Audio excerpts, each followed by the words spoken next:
I turned 60 recently, and I've been pondering life, and for some reason, Janis Joplin popped into my mind.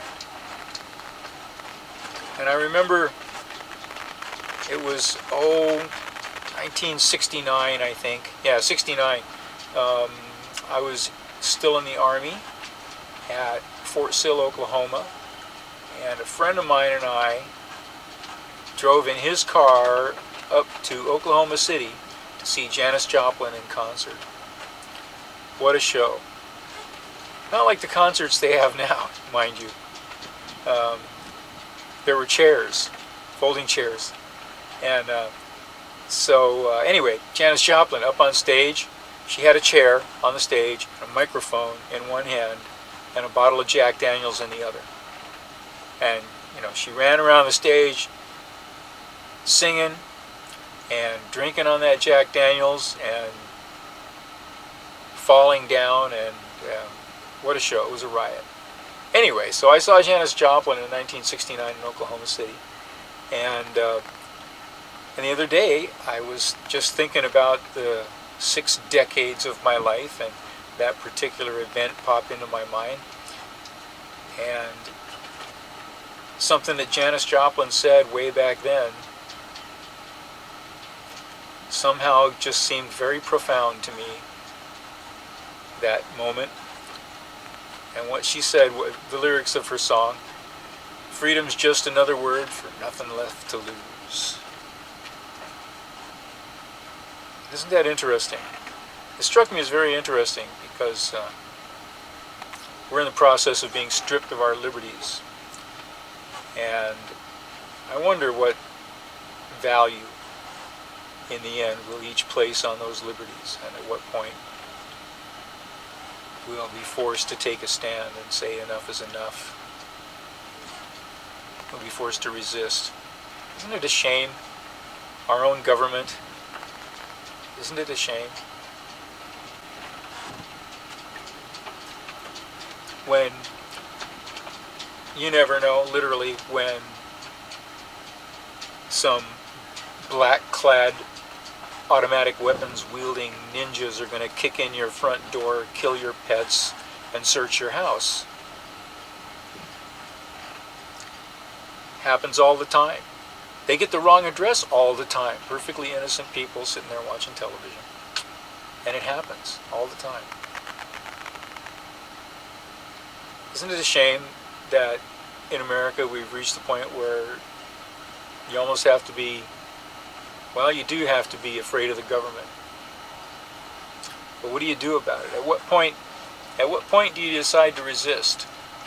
And what form does that resistance take?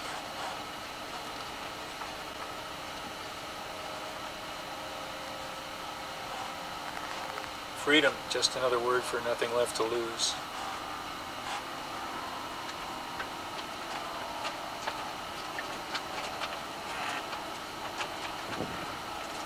Is it worth giving up your freedom for continued cable television? If the government pays your rent, pays your doctor bills, and buys your food, what do they expect in return? Ooh, didn't think of that one. What do they expect in return?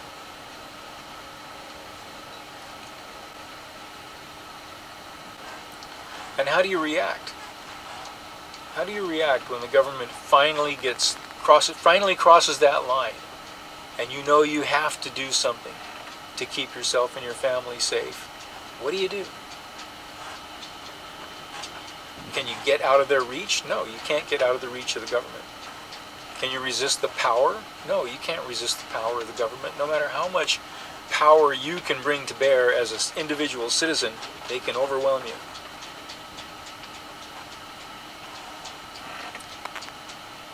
Well, I have the means, and I know some places where if you can't be out of the reach of the government, at least you can be out of their view. They can always find you. If I can zoom in on a pinprick anywhere in the world using Google Earth, on my laptop here, with a wireless connection to the public internet, imagine what the federal government of the United States can do. If I can zoom down on the marina and identify my boat in its slip from Google Earth, imagine what the federal government can do.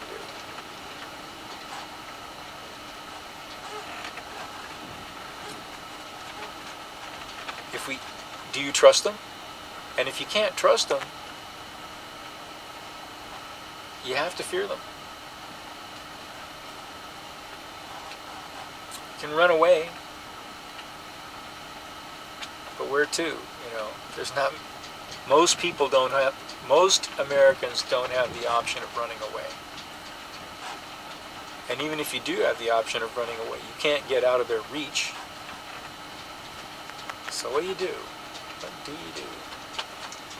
Well, and I know some hotheads will say, well, we take up arms, Take a good, hard, serious look at your militia unit and tell me the truth.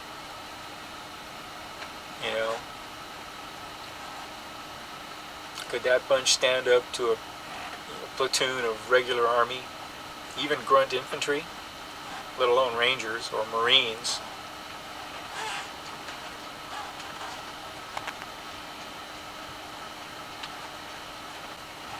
Maybe the best you could hope for is that so many American citizens die resisting that the government stops because it looks so bad to the rest of the world.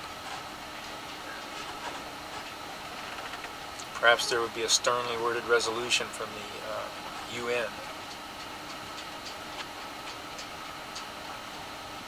Blue-helmeted international troops patrolling American cities. Peacekeepers.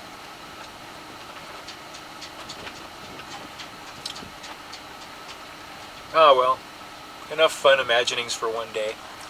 And this Monte Cristo Robusto was really good.